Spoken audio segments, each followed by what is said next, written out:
Para avaliar os programas de acesso aos mercados institucionais, organizações do campo, indígenas e quilombolas uniram-se a instituições parceiras.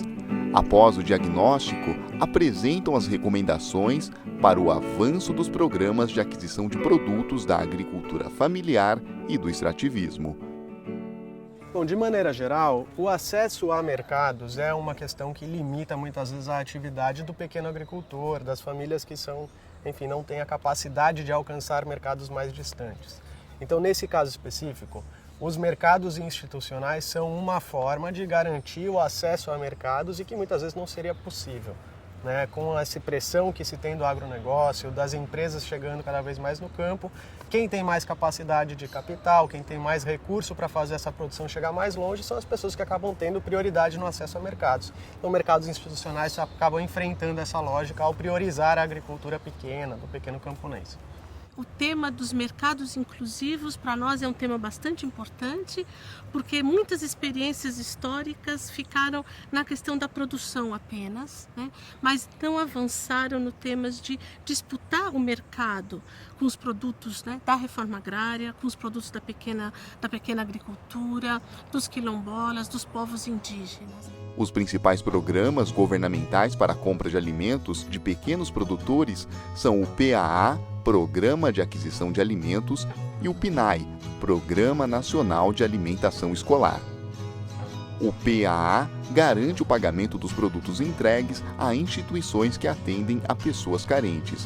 Já o PNAE assegura que 30% dos produtos da merenda escolar venham da agricultura familiar e do extrativismo.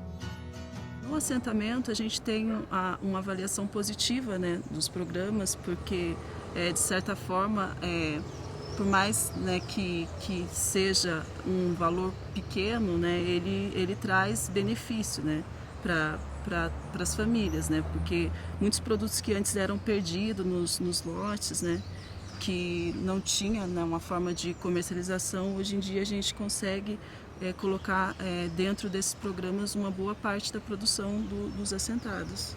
Nós conseguimos agora, assim como começamos a operar o PA, nós conseguimos colocar os quintais das casas da Agrovila para funcionar. Então as hortas, né, começou a gerar renda para as famílias com os quintais de moradia. Esses programas, eles, primeiro de tudo, eles são um aporte financeiro para a família. Então ela consegue ter uma melhoria na sua alimentação, na autossuficiência, né? E na diversificação alimentar. E ao mesmo tempo ela consegue escoar uma produção de uma forma mais facilitada. E a comercialização é uma questão chave na agricultura brasileira de modo geral. Porque o agricultor, se ele não tem onde vender, ele decide não produzir, né?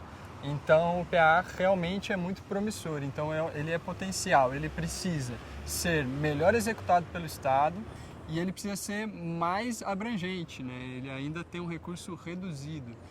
Atualmente a cooperativa Cotap ela é beneficiada por vários programas do governo federal e do governo de estado.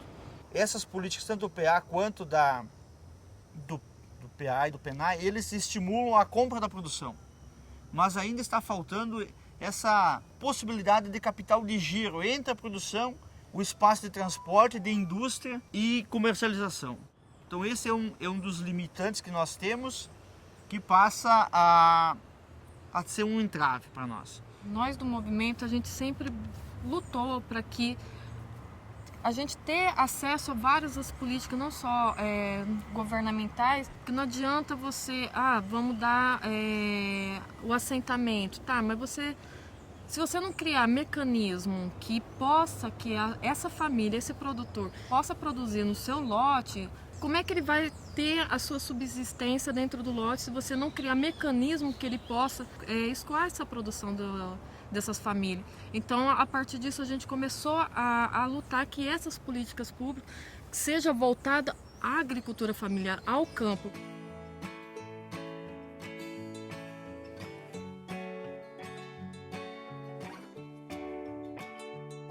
Historicamente, o MST estava sempre preocupado só com a produção, né, dos nossos alimentos, né, e não tinha essa preocupação maior em pensar toda a cadeia produtiva, né? E a comercialização hoje, e estaria para dizer até historicamente, sempre foi uma grande trincheira para o MST, né?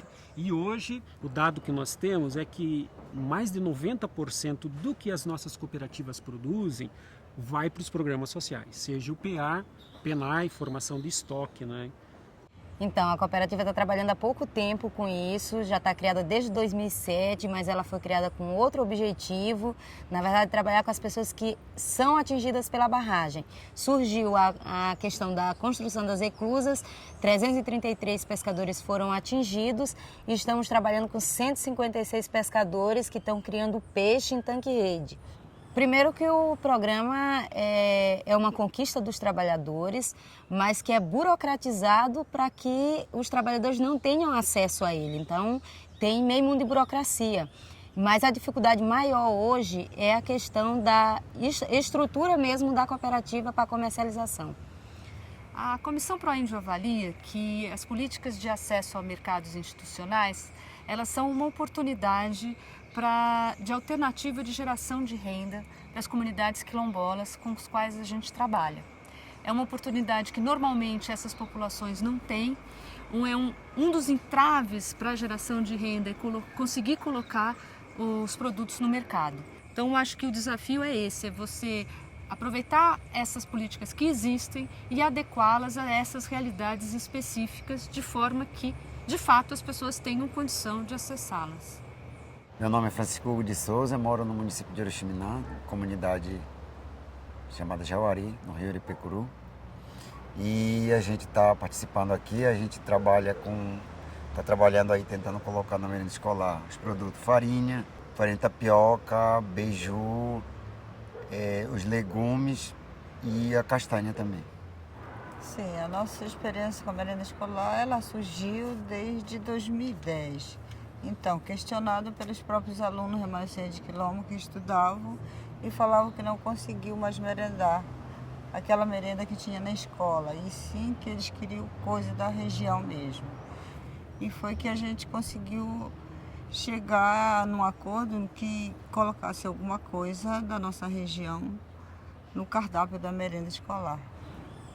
No momento, a gente tem dois objetivos que a gente está defendendo aqui com unhas e dentes, que no caso é a nossa usina de castanha. E a outra coisa é a escola, o ensino médio para as comunidades. Então, se a gente conseguir isso, já está de bom tamanho, já dá para sobreviver melhor.